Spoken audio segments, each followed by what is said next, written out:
돌아서 많은 교회를 간 이래로 최고의 환대를 받는 것 같습니다.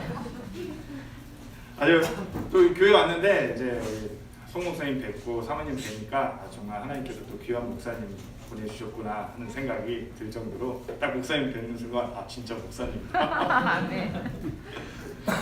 많은 분들이 저를 보고 오해를 하세요.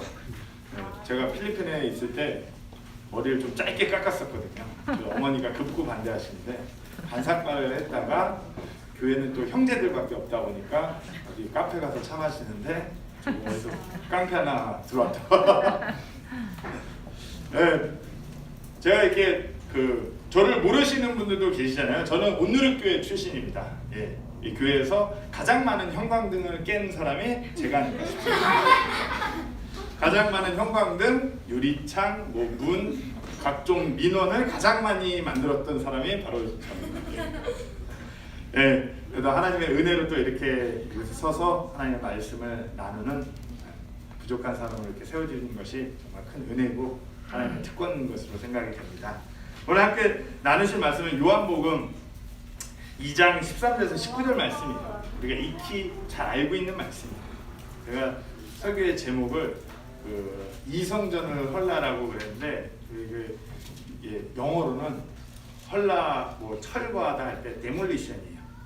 철거하는 거죠, 말 그대로. 김경태 장로님이나 권사님 장로님은 잘 아시겠지만 제가 대학교 다닐 때 지금도 젊지만 한창 젊었을 때 20살, 23살 때 여름에 새벽 기도를 열심히 나올 때가 있었어. 그죠? 그때는 이게 일용직 노가다 뛰러 다닐 때 제가 그때 많이 다녔어요. 용돈도 만들 겸 어디 이렇게 그런 비축 자금을 만들고자 노가다를 많이 다녔었는데 그때 일당벌로 많이 다녔죠. 이렇게 다니다가 장마철이 되니까 이게 일이 별로 없더라고요. 그래서 제 친구로부터 스카우트 제의가 들어왔어요. 우리 아버지가 이거 그런 철거 작업 하는데 야 너랑 나 이렇게 써준다니까 가자. 그래갖고 이제 딱 스카우트에서 갔죠.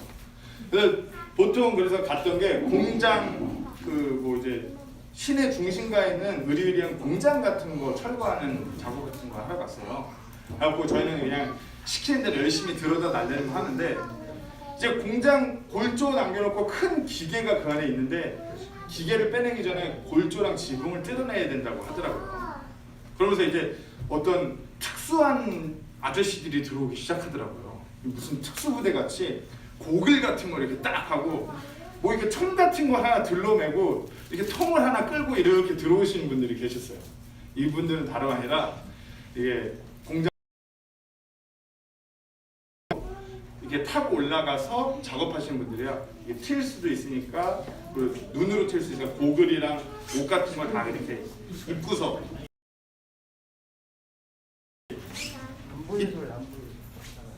제 얼굴 커서 잘 보입니다. 여기서 들어오신 분들이 계셨어요. 이유인즉슨 철거 작업을 할 때 그냥 막무가내로 저희가 크레인 같은 거 잘 알고 있는 그 크레인으로 건물을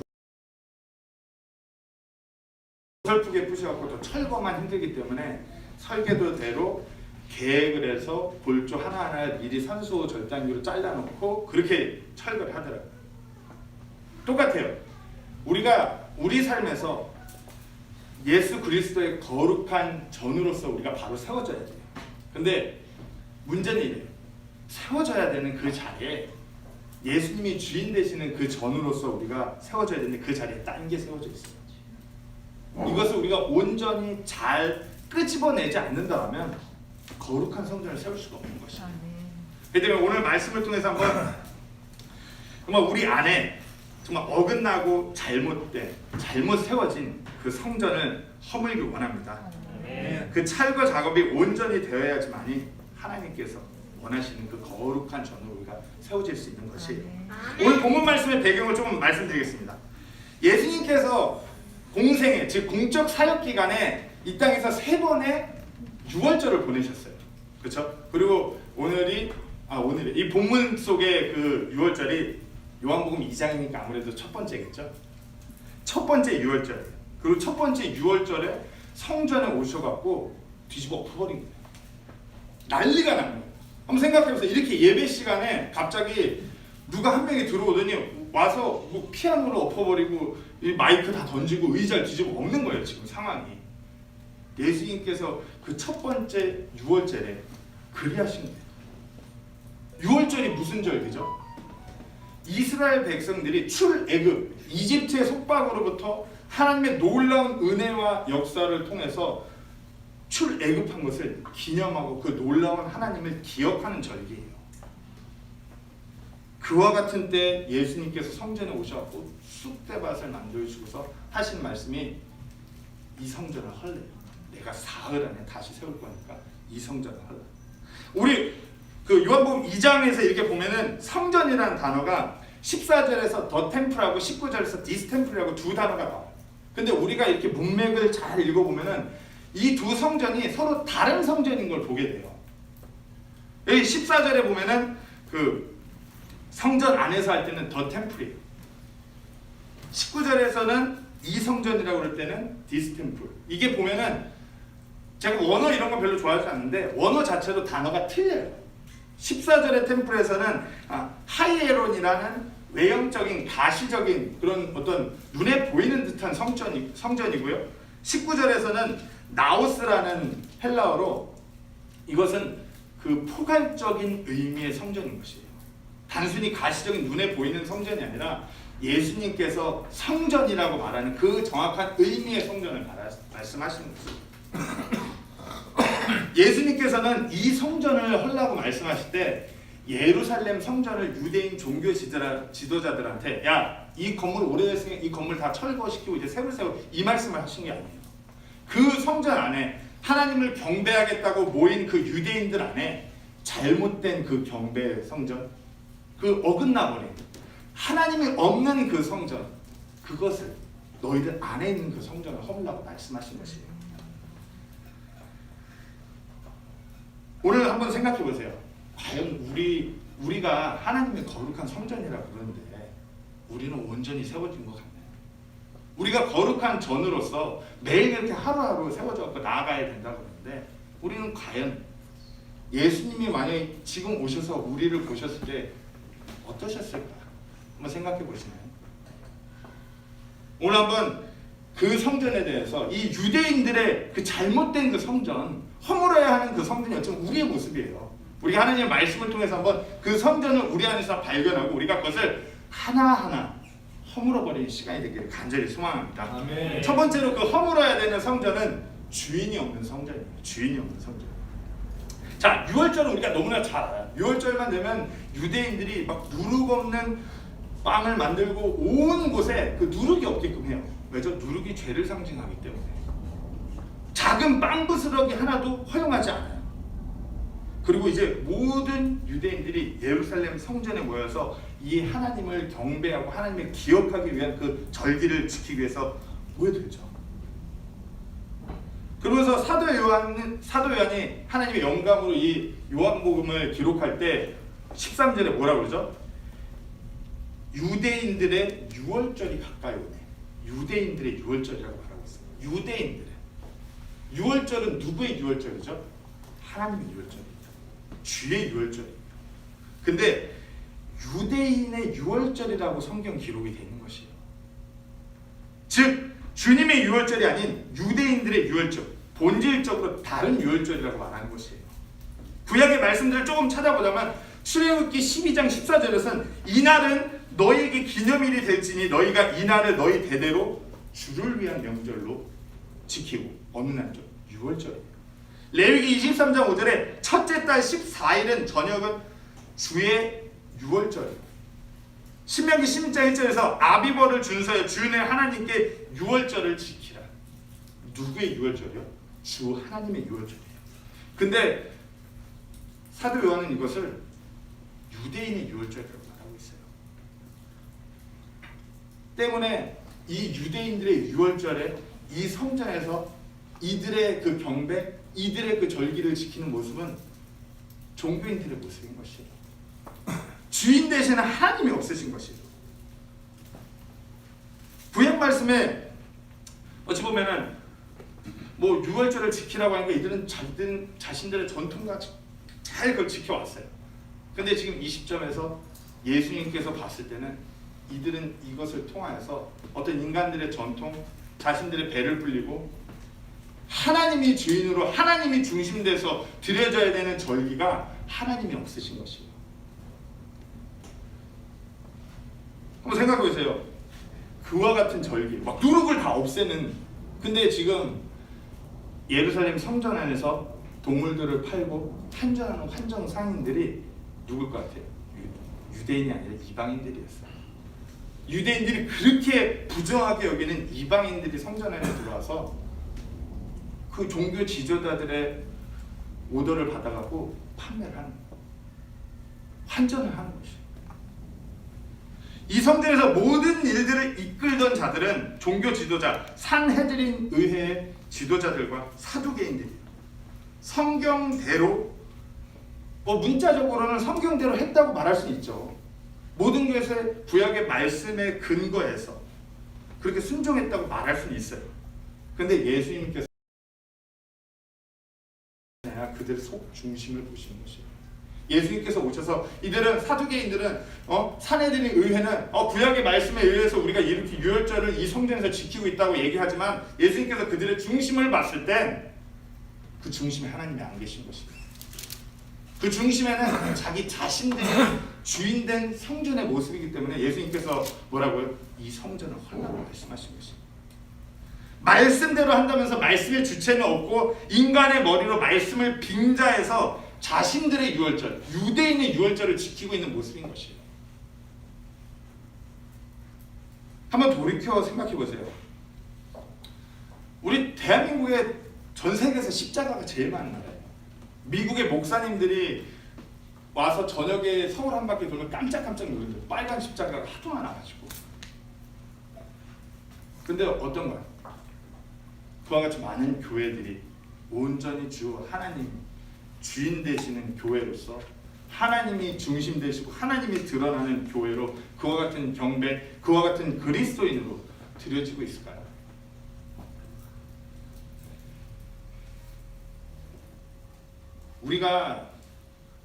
우리는 그 신약교회 시대, 교회 시대를 살고 있는 그리스도인들이에요. 유대인들처럼 유월절을 그렇게 따라 지키진 않아요.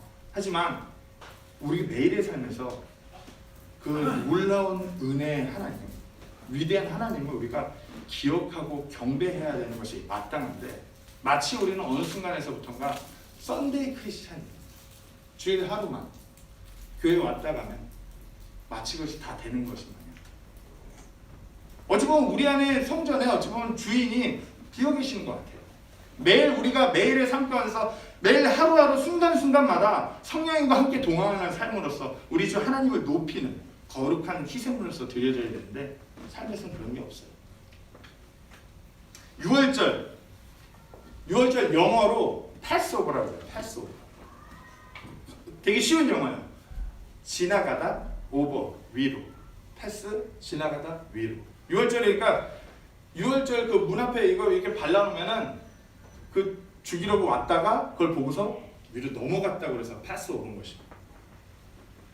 유대인들은 이것을 기억하면서 패스오버 그 유월절 그때 이집트 속박으로 나오기 전에 우리가 정말 장자들이 막 죽고 막 이럴 수밖에 없는 상황 가운데서 하나님 말씀대로 우리가 순종했더니 그걸 보고 죽음이 넘어갔다라고 얘기하는 것입니다.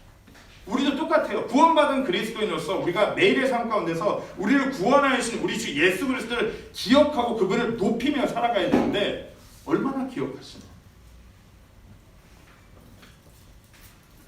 우리가 매일 유대인들보다 어찌 보면 더 날 구원하신 우리 주 예수 그리스도를 이렇게 기억하고 말씀에서 그분을 바라봐야 되는데 매일의 삶 가운데서 얼마나 그러십니까?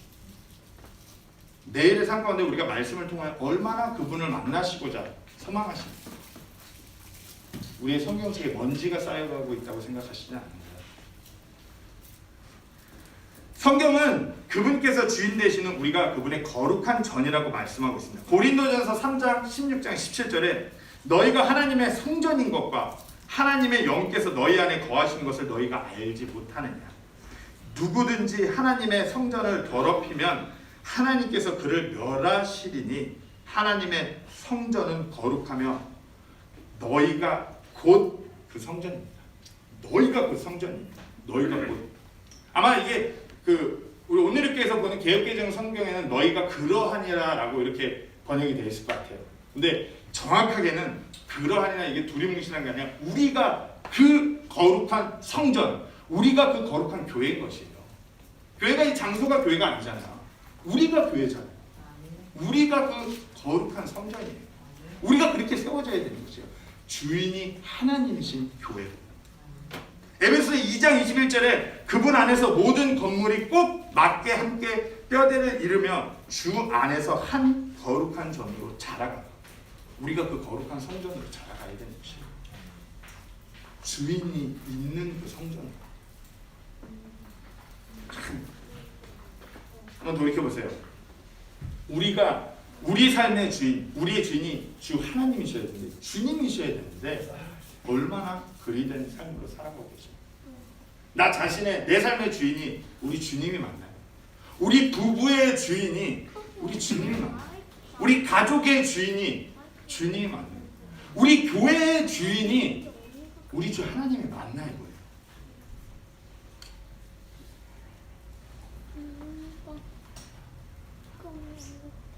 우리가 유대인들의 이 모습처럼 스스로 성경대로 믿고 따르는 그리스도인이라고 칭하면서 우리의 삶 가운데서 외형만 남고 속은 전혀 비어있는 듯한 주인 없는 성전의 모습으로 들여지고 있는 우리 안에 그 같은 성전이 있다면 그것을 허무셔야 하는 것이에요.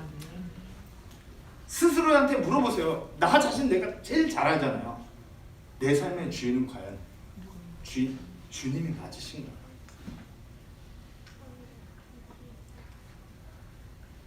내 삶의 성전, 나의 그 중심이 주님이 맞는지 우리가 매일같이 확인해야 돼요.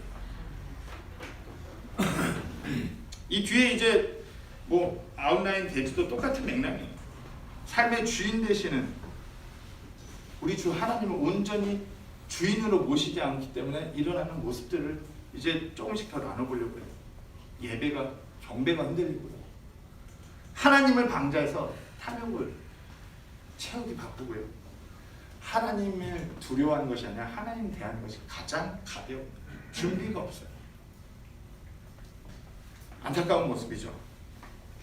우리가 다시 한번 말씀드리지만 가장 중요한 것이 우리 안에 주인, 우리 주님을 우리 성전의 주인으로서 모시면서 살아가야 되는 것입니다. 그 이후의 것은 글이 될 때 자연스럽게 따라가는 것입니다.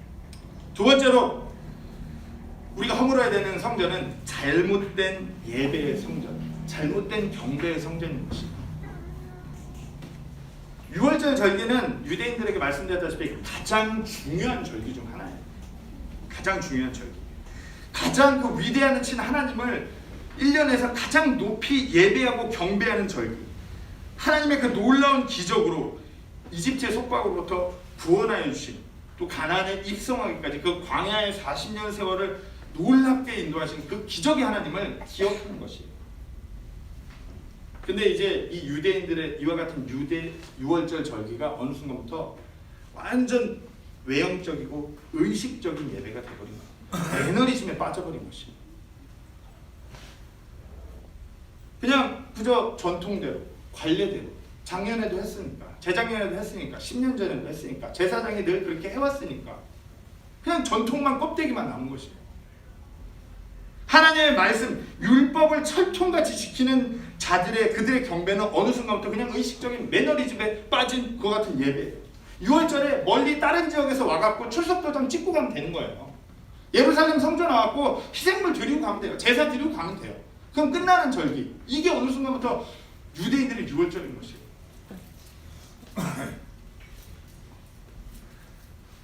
이때 이 산헤드린 의회와 사두개인 아래서 관리를 받던 것 중에 가장 중요한 그 6월절 행사 중 하나가 헌물을 드리는 거죠. 제사를 드리는 거죠.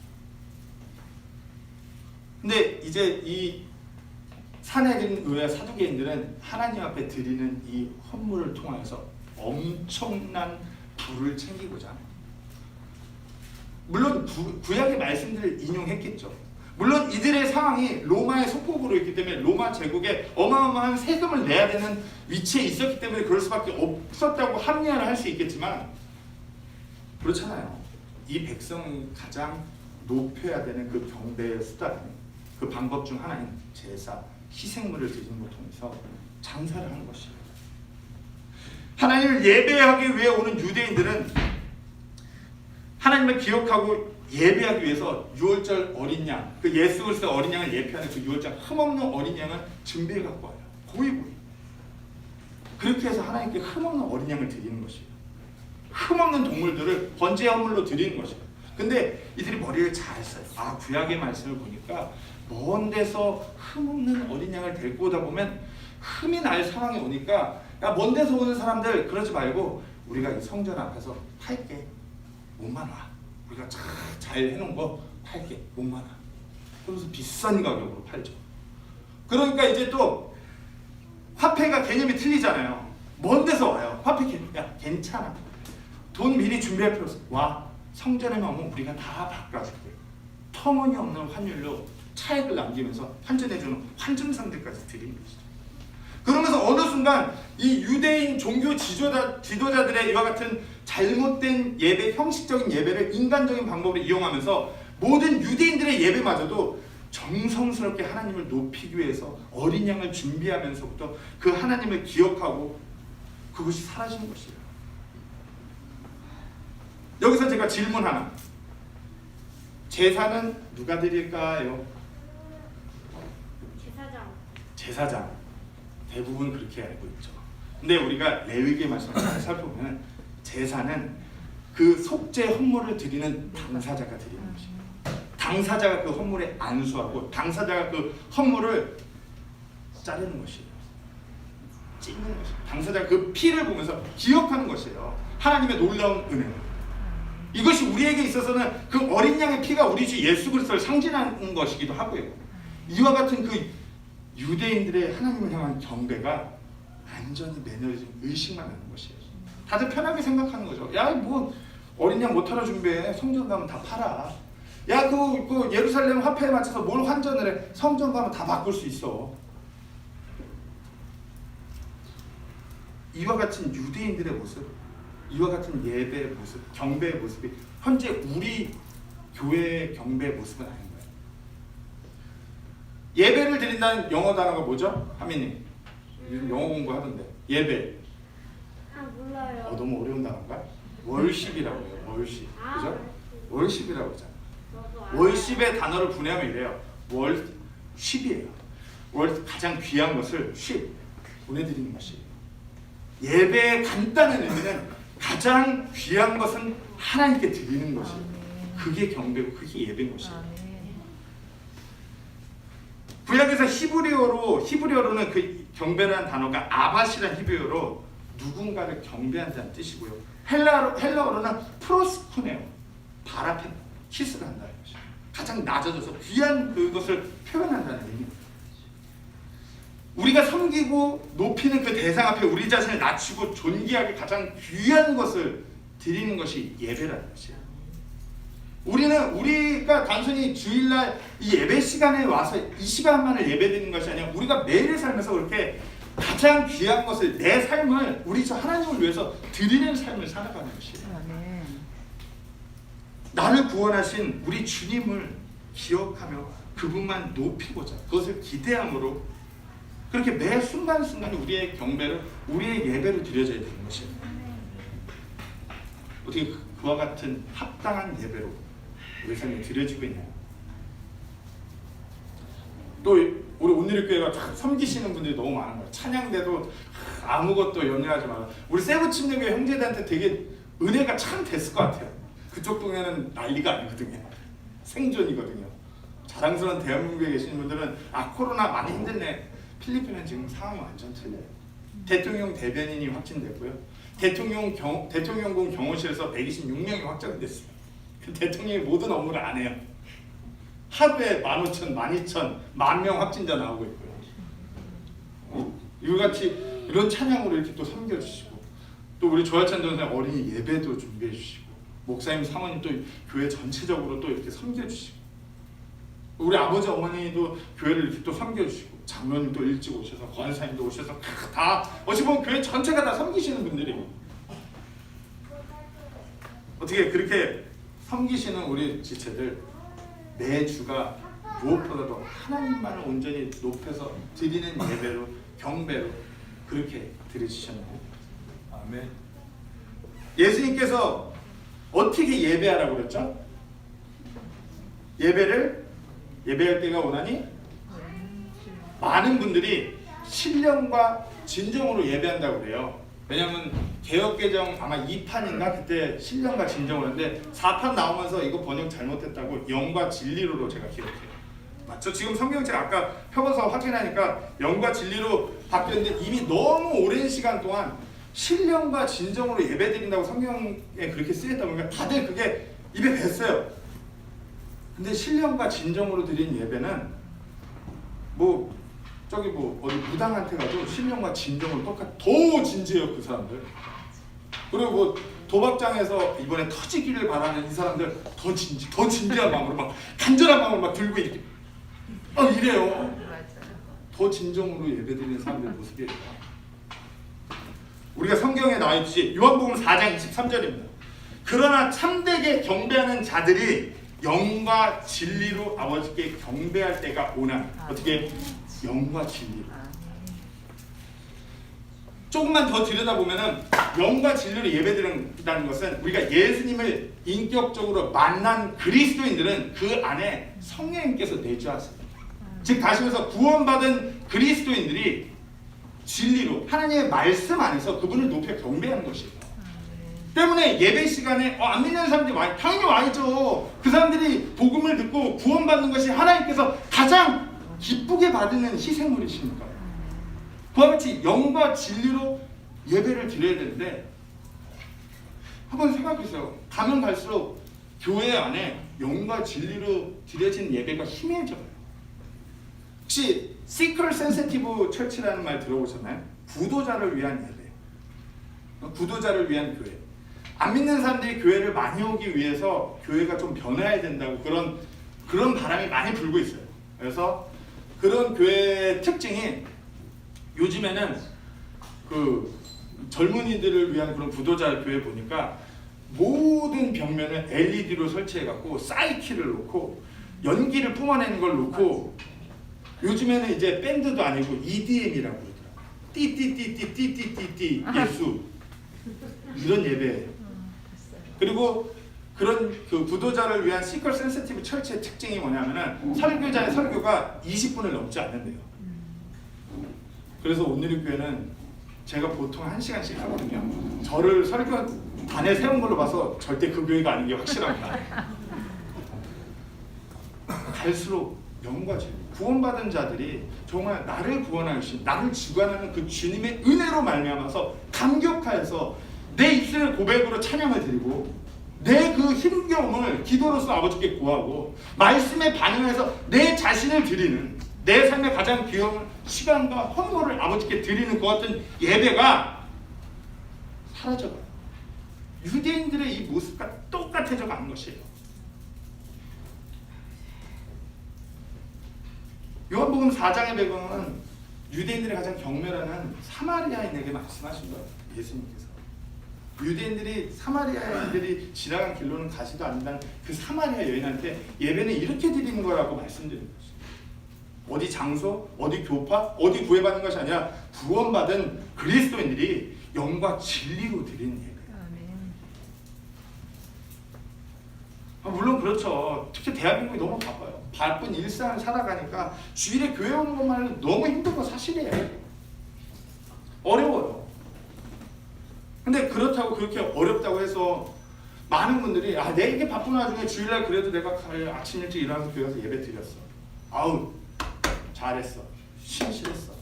이게 뭔지 아세요? 이게 매너리즘이에요. 내가 이렇게 바쁜 와중에도 수요예배 왔어. 잘했어. 이 정도면 한 거야. 이게 매너리즘이에요.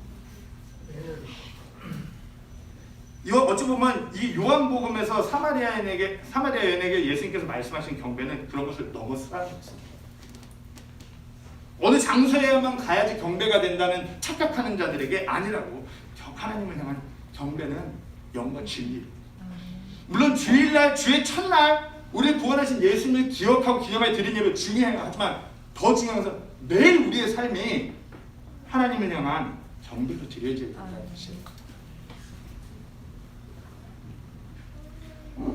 예배를 드리기 위해서 우리가 얼마나 온전히 내가 귀한 것을 나 자신을 이렇게 하나님께 높여 드리기 위해서 얼마나 부단한 노력을 취하시는 거예요. 얼마나 기도하면서 어찌 보면 그 주일 예배 목사님을 통하여 선포되는 그 말씀이 내 삶에서 정말 힘있고 운동력 있게 일어나서 내 자신이 이렇게 드려지게 해달라고 기도하면서 기대하는 마음으로 그렇게 주일날 발걸음을 뺀 데가 언제였나요? 주일날 이 주의 첫날 하나님께 드리는 경배를 통해서 놀라운 하나님의 그 임재를 경험하고 지쳐가는 나의 그 모든 삶이 다시 한번 말씀을 통해서 힘을 얻고 도전이 되고 전면이 돼서 일어서는 그와 같은 예배를 드렸던 내가 언제였나요? 이거는 매주 제 스스로에게 제가 하는 권면이기도 해요. 저는 제가 다른 교회를 방문하면 지금 이 시점에서 다른 교회를 방문하면 뭐 그렇게 이렇게 뭐 유튜브 장비가 되어 있는 교회는 수치를 틀거나 아니면 평소에 줌으로 온라인으로 모여요. 하지만 형제들한테 늘 말씀드려요. 우리가 비록 상황이 돼서 온라인으로 뭐 찬송 세션도 없었어요. 우리는 늘 첫 예배 빼면은 늘 반주도 없고 목소리 크고 박신 제가 맨날 그냥 찬양인도 해갖고 해요. 그럼에도 불구하고 우리가 드리는 이 찬양의 가사가 심지어 하나님께서 원하시는 고백으로 드려져 있는데 늘 많아요. 찬양 못하면 그냥 찬송아 크신 하나님의 사랑가 아니잖아요.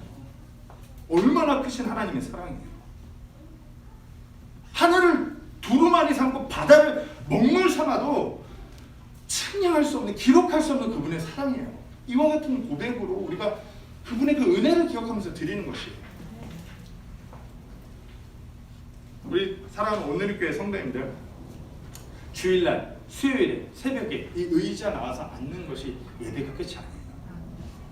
매일 정말 내가 어떻게 하면 하나님을 더 높여 내 삶에서 귀한 것을 드리고 뭐 무슨 물질만 드리라는 것이 아니에요. 내 삶을 포괄적으로 드리는 것이에요.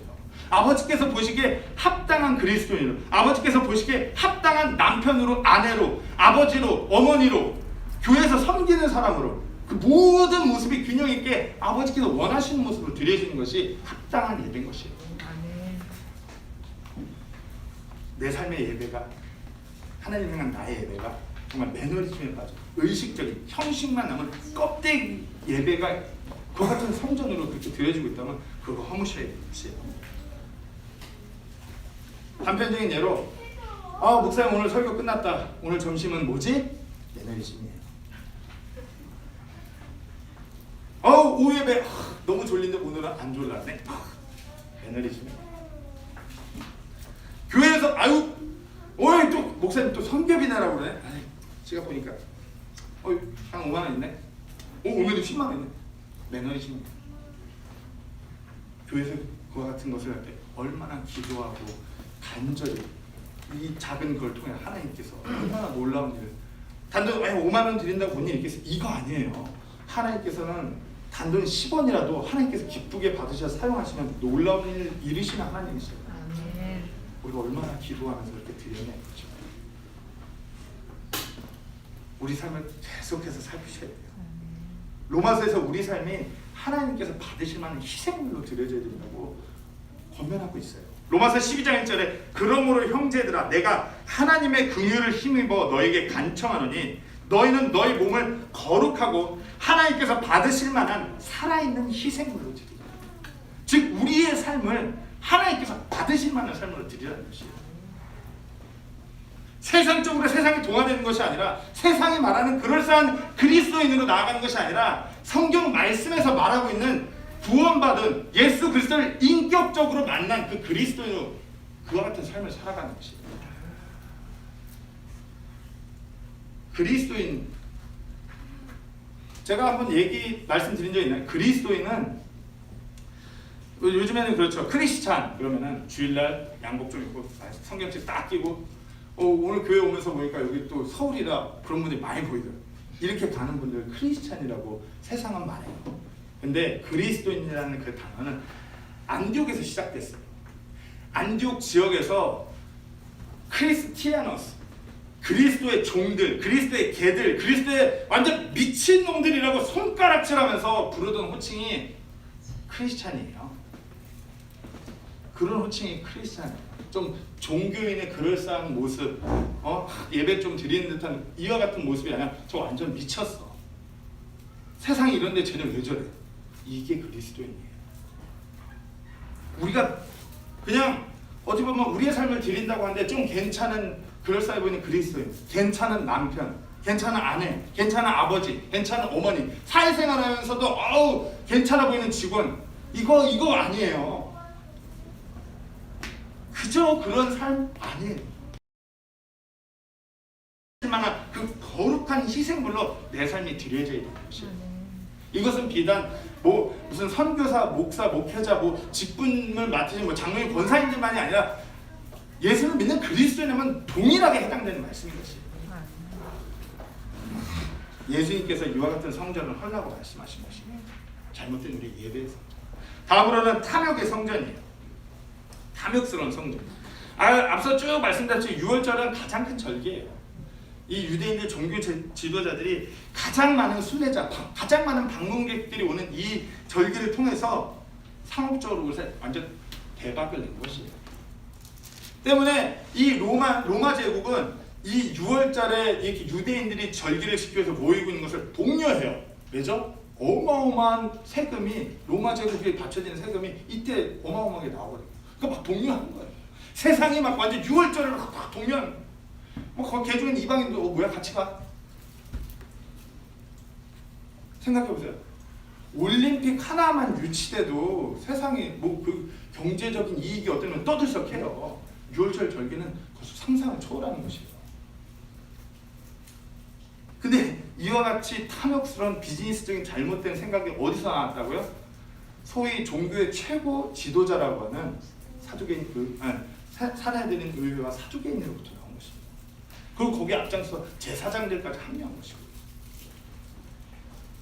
하나님께 예배 드리러 오는 그 사람들을 통해서 하나님을 앞서서 경배하는 경배자들이 이걸 돈벌이로 만들어요. 가장 종교적 본을 받는 자들이 이때 가장 큰 이익을 취하기 위해서 아주 난리를 피는 것이에요. 금전적인 부분뿐 아니라 이때 자기의 명예, 자기의 권위도 드러내기 위해서 자신들이 그걸 일선에서 하지 않아요. 그 다른 유대인들로 부르지 않아요. 이방인들을 불러서 하는 것이에요. 그래도 자기는 거룩해 보여요.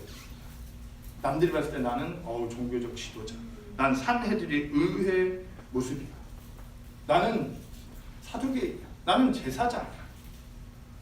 그러면서 이방인들 끌어다가 판매하고 환전하고, 그러면서 유월절이 얼마나 거룩한 모습으로 그랬겠어요.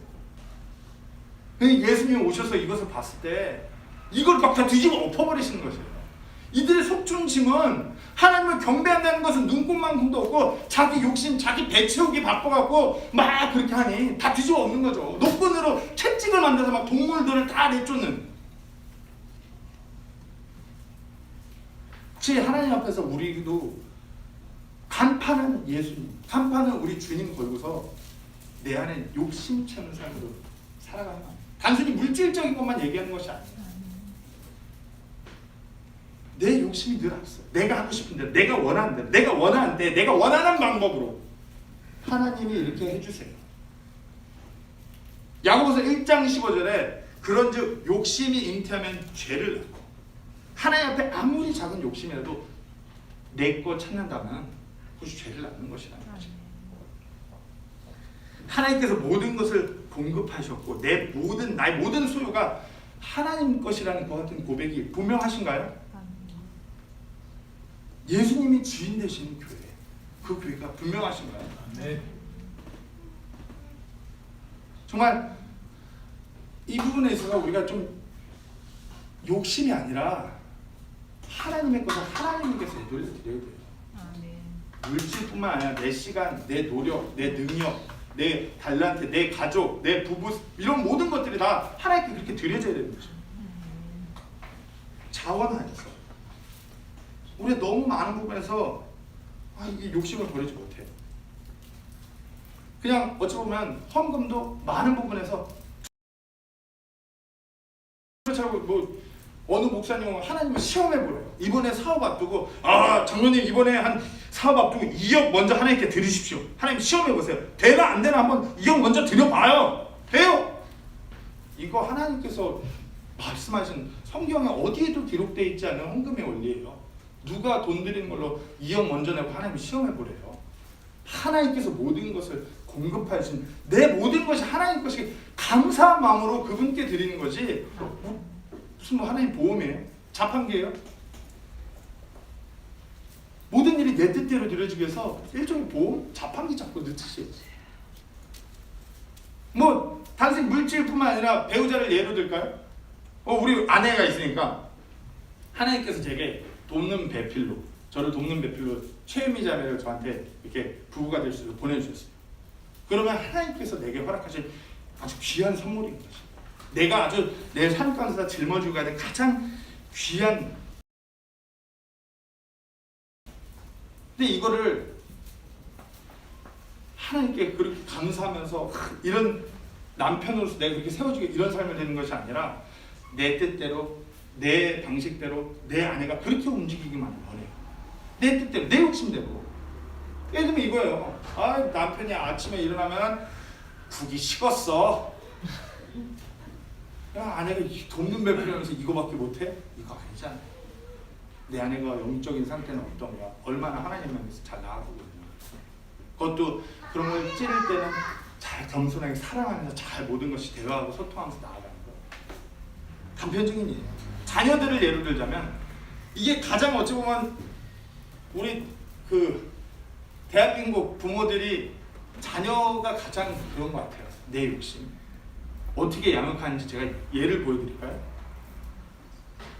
하면이 일로 와봐.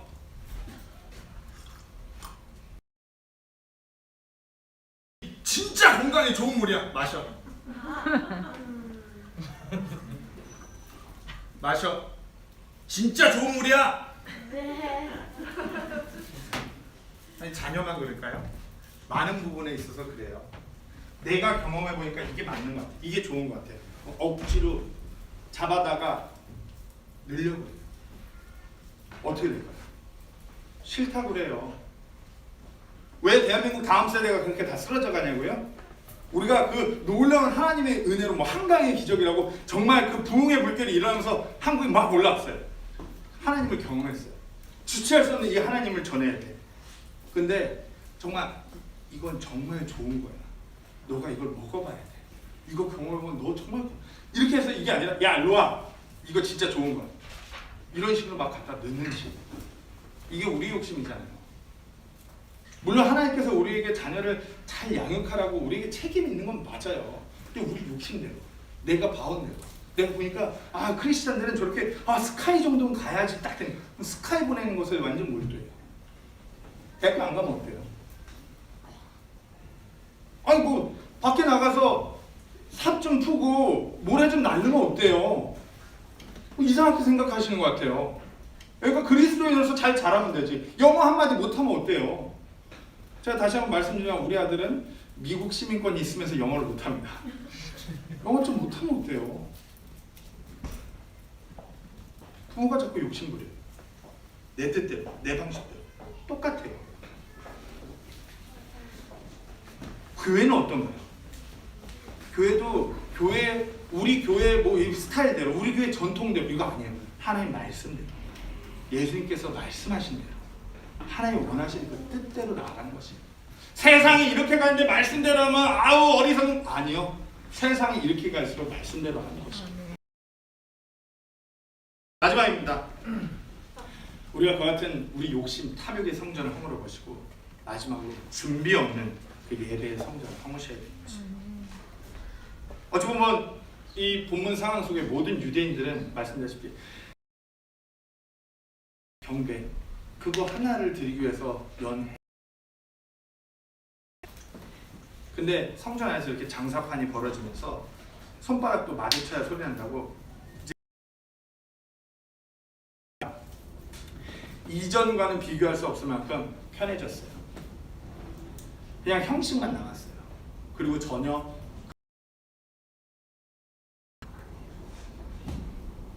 조금만 하나님을 높여서 내가 그 유월절을 기억하고 그 어린 양 그것을 기억해서 드리겠다고 한다면 그 어린 양을 놓고서 그걸 보면서 내가 이거를 하나님께 귀하게 드려야지 이러면서 그 아이를 놓고서 막 준비하는 하나님을 떠올리는 그것이 전에 사라져버린 것이에요. 그냥 아무런 준비도 없이 성전에 그냥 떡하니 나타나는 것이에요. 돈만 딸랑딸랑 하면서 예루살렘 갔다 오자. 신난다. 아빠가 가서 야 아주 작고 흠없는 양 사줄게. 너 그거 헌물 드려. 아빠가 넌 비둘기 사줄게. 너 네가 환전 한번 해봐. 성전이 시장바닥이 돼요. 왜? 그들의 마음 중심이 하나님을 예배하겠다고 그 마음을 그렇게 예비하는 것이 준비하는 것이 전혀 없었기 때문에 그와 같은 결과를 가져온 것입니다. 다시 한번 말씀드리지만 너무나 많은 교회의 현재 예배가 경배가 이렇게 준비 없는 가벼운 그와 같은 예배로 변해가고 있어요. 이와 같은 유대인들의 모습이 어찌 보면 우리의 모습이에요. 그러면서 착각해요. 초대교회 예배를 예를 들자면 초대교회 예배는 형식이 얽매이지 않았죠. 그렇잖아요. 전통이 없어요. 그냥 모이면은 무형식이에요. 기도하고 싶은 사람이 기도하고 내가 오늘 하루를 내가 겨우 생존하면서 내가 이와 같은 마음에 감동이 돼서 이런 찬양시 읊어보겠습니다. 이러면 같이 막 무형식이에요. 그냥 막 그런 예배. 그들은 근데 목숨 걸고 내가 오늘 하루를 잘 그런 군사들한테 안 덮이고 이렇게 해서 내가 했다면 이렇게 만난다면 이와 같이 사랑하는 구원받은 우리 지체들과 함께 이와 같은 경배를 우리 주님께 드려야지. 이것이 경배였어요. 이것이 교회의 주의 첫날 그들이 지켜왔던 예배였어요. 하나님 한 분만을 높이는 그 모임, 지체들과 함께 목숨 걸고 만나서 그분만을 더 높이기 위해, 그분께 더욱더 감사를 고백하기 위해, 그분께 간구하기 위해 모이는 그 같은 예배, 그거였어요. 우리가 그리 되어야 되는데 우리가 두려움과 떨림으로 정말 우리의 마음이 이렇게 준비돼서 하나님께 예배드리고자 나아가야 되는데 그게 없어요. 내 편한 대로. 제가 예전에 청소년 사역하고 그럴 때 청소년한테 그렇게 생각하지 말라. 니네 대학교 면접, 취업 면접 보러 갈 때는 화장실에서 넥타이 삐뚤어진 거 하나라도 더 바로 잡고서 들어가면서 왜 하나님 앞에 쓰는 것 예배가 그렇게 제일 가볍냐? 어째요? 뭐 대학교 심사관 조교들 앞에서도 막 이러면서 굽신굽신대면서 왜 하나님 앞에 쓰는 건 그렇게 가볍냐고 그렇게 권면했던 적이 있어요. 주일 뭐 물론 막 그렇게 어려우라고 두려우라고 막 무슨 공포에 그런 말씀이 아니잖아요. 정말 우리의 마음이 이렇게 준비돼 갖고 드려져야 되는 거죠. 어찌 보면 설교를 하고 교회를 이끌고 나가는 제 자신한테 가장 찔림이 돼요. 내 주가 매너리즘에 빠져갖고 준비 없이 그냥 대충, 누가 보면 대충이죠. 혼자 반주도 없죠. 혼자 PPT 넘기고 뭐 혼자 다 하고, 내가 맡은 일을 잘 감당하는 날, 어우 준비 잘했어, PPT 잘, 오늘 옷 다 안 났어, 이런 거 아니잖아요. 예배를 드리기 위해서 우리가 하나님 앞에, 경배를 드리기 위해서 하나님 앞에 나아가는 것이거든. 우리가 모두 두려움과 떨림으로 정말 그분을 날 구원하는 우리 주님을 내가 예배하는 것이라고 분명히 상기시키면서 우리 마음 준비되어야 되는 것이에요. 우리 마음 안에 있어서 가장 쉬운 것이 우리 주 하나님이 아니에요. 그러잖아요. 우리가 하나님 임재 앞으로, 그분 발 앞으로 우리 자신, 우리가 그분 앞에 나아간다고 그러잖아요. 우리가 그렇잖아요. 세상에 뭐 대통령, 문재인 대통령이 이 앞에 있다고 우리가 이렇게 나가요? 아니잖아요. 하물며 우리가 하나님 앞에 나아가는데, 그분 존전에 나아가는데, 참 재미난 거 하나 말씀드릴까요? 사람이 얼마나 죄인이냐면은 저는 아직도 대한민국은 경찰차가 지나갈 때 빨간불 파란불을 켜고 가잖아요. 근데 그 경찰차 지나가는 거 보고 막 이렇게 막 두려워서 떨어지는 분 안 계시죠? 저는 미국에서 제가 과속하다가 정오 카시트 안 했다가 한번 경찰한테 잡힌 적이 있어갖고, 근데 미국 경찰은 평소에 불 안 켜요. 앞에 차 세울 때 불 켜요. 그러니까 저는 그 파란불 빨간불만 보면은 한국에서도 막 식은땀이 흘러요. 나 뒤에서 경찰차가 온다. 나 잡으러 오는 거 아니야? 오늘도 안전벨트 안 하고 이렇게 나가 신호대기하는데 경찰차가 여기서 유턴을 하더라고요. 나 잡으러 오는 거 아니야? 벨트 바로 했어요. 이게 우리 죄인의 모습이에요. 정말 긍휼 많으시고 늘 인내하시는 그 하나님은 가볍게 생각하고요. 막상 세상에 좀만 나 이럴 사람한테 아주 그냥 막 벌벌 떠는, 세상에서 뭐 행사하면 벌벌 떠는데 하나님 경배하는 건 아주 가볍고,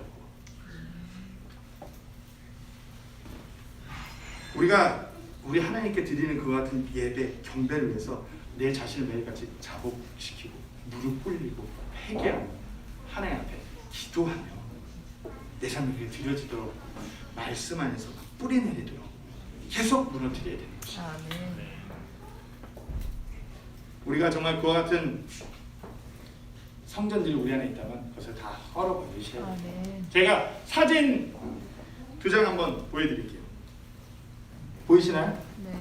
아, 불 꺼야 될 것 같아요. 불 꺼야 될 것 같아요. 대충 봐도 돼요.